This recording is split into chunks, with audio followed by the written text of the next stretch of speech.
Stuart, I hear the words rescue financing be thrown around. You've taught me a little bit about this in the last couple of months, but what is rescue financing?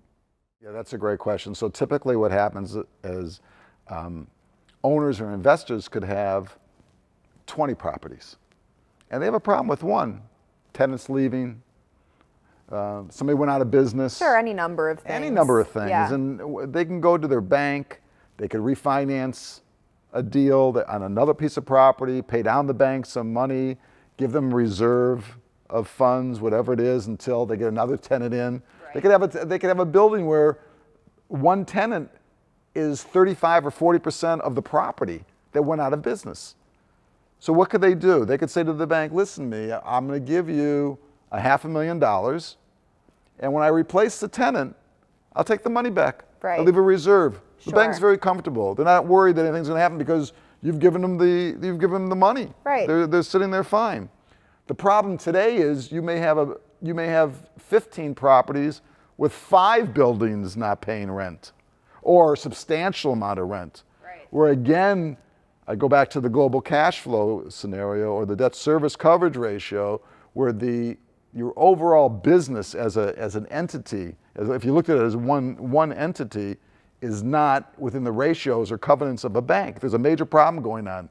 So the rescue finance is like, what am I going to do? Because I can't believe what's happening to me in my business, and how am I going to get out of it? What are the solutions? How am I going to find an answer here?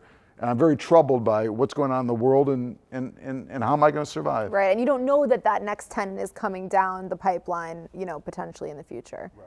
Can you give me like a specific example of how this is playing out, a landlord or investor who's looking at their portfolio that may need rescue financing, and then help me understand what you would do for that client in that case scenario? Sure, so I'll give you a couple examples. So let's say an investor owner that has multiple properties, and maybe he has 3 or 4 properties right now that are not doing great.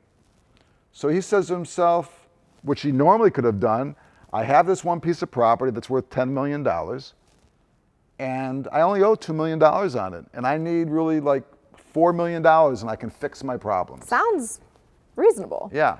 So the first problem is when they do the global cash flow scenario, they may find out, because of all the revenues that have dropped, he has a bigger problem than one piece of property. He has a lot of properties that are pulling him down.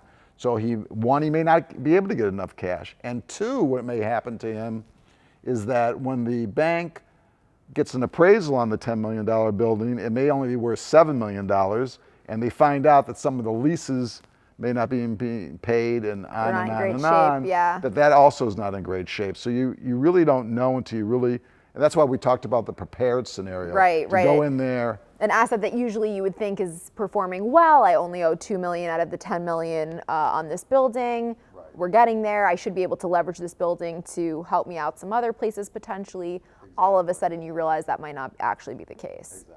Okay, so what would be like another case scenario? So another case scenario could be that the owner or investor has a piece of property. He thinks it's worth $15 million. It's been appraised at $15 million. And he feels maybe it's unencumbered. He owes nothing on it.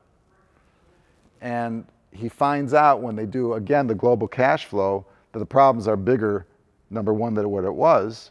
And number 2, when he does the transparency on the $15 million property that he thought was worth, the bank said to him, I want to see all the leases. So now the bank goes and looks at all the leases. They look great. Net operating income looks great. But now they said to the guy, I want to see the checks from May to the end of August. I want you to send me the checks, the front and the back. And when they look at the checks, they see that some of the people are paying half. Some of the people are paying late. Some of the people aren't paying it at all.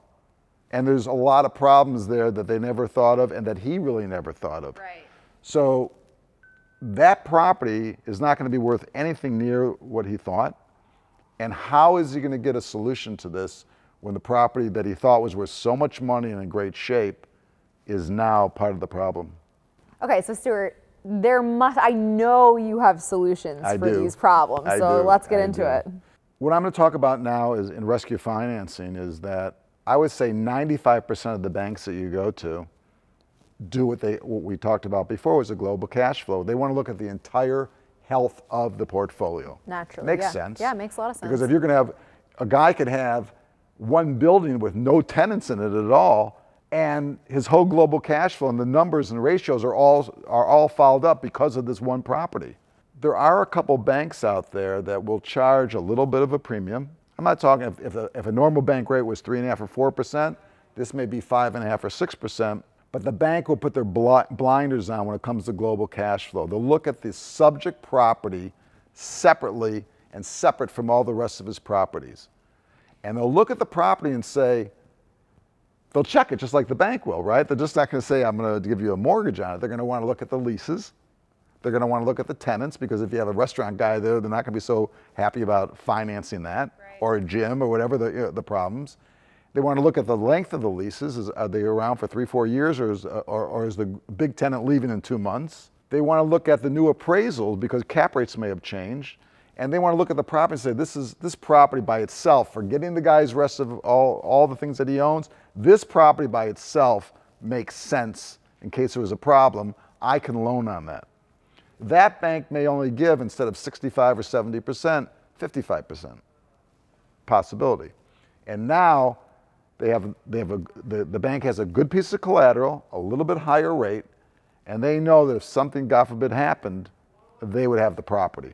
So that So would, they have skin in the game. they have skin in the game, and that can make it make sense. Okay.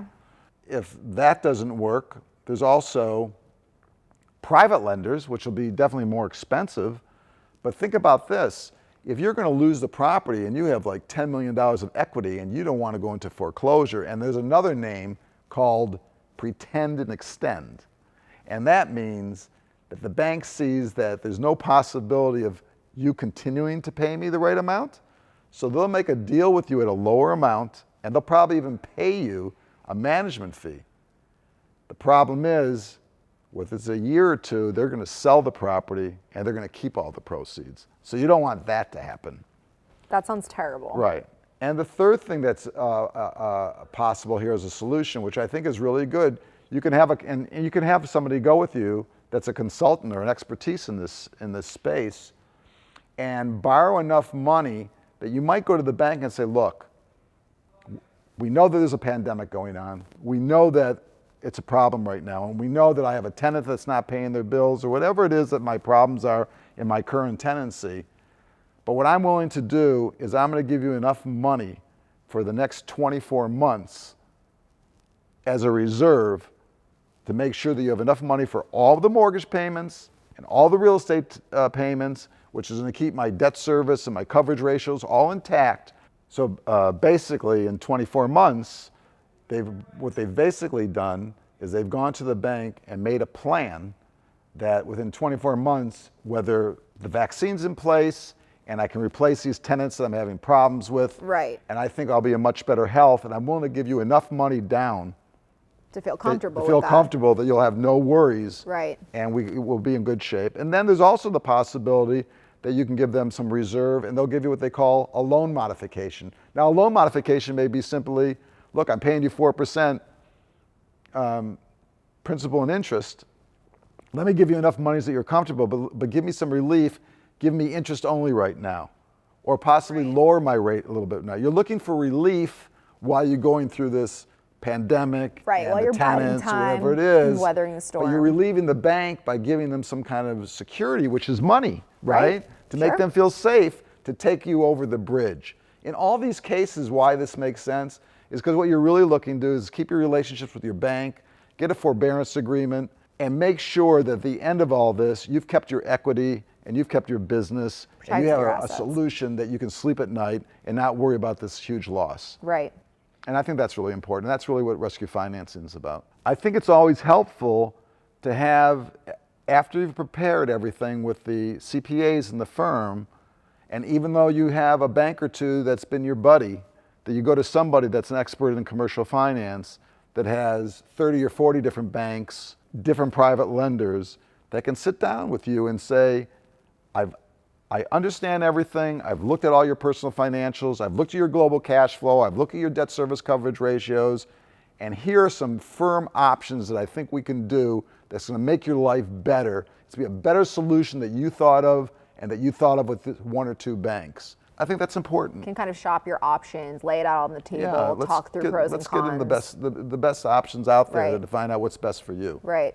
I love the real solutions. I love that people can take real action and feel good that there are things we can do. Real Absolutely, action. and there absolutely are, and and this is going to turn out.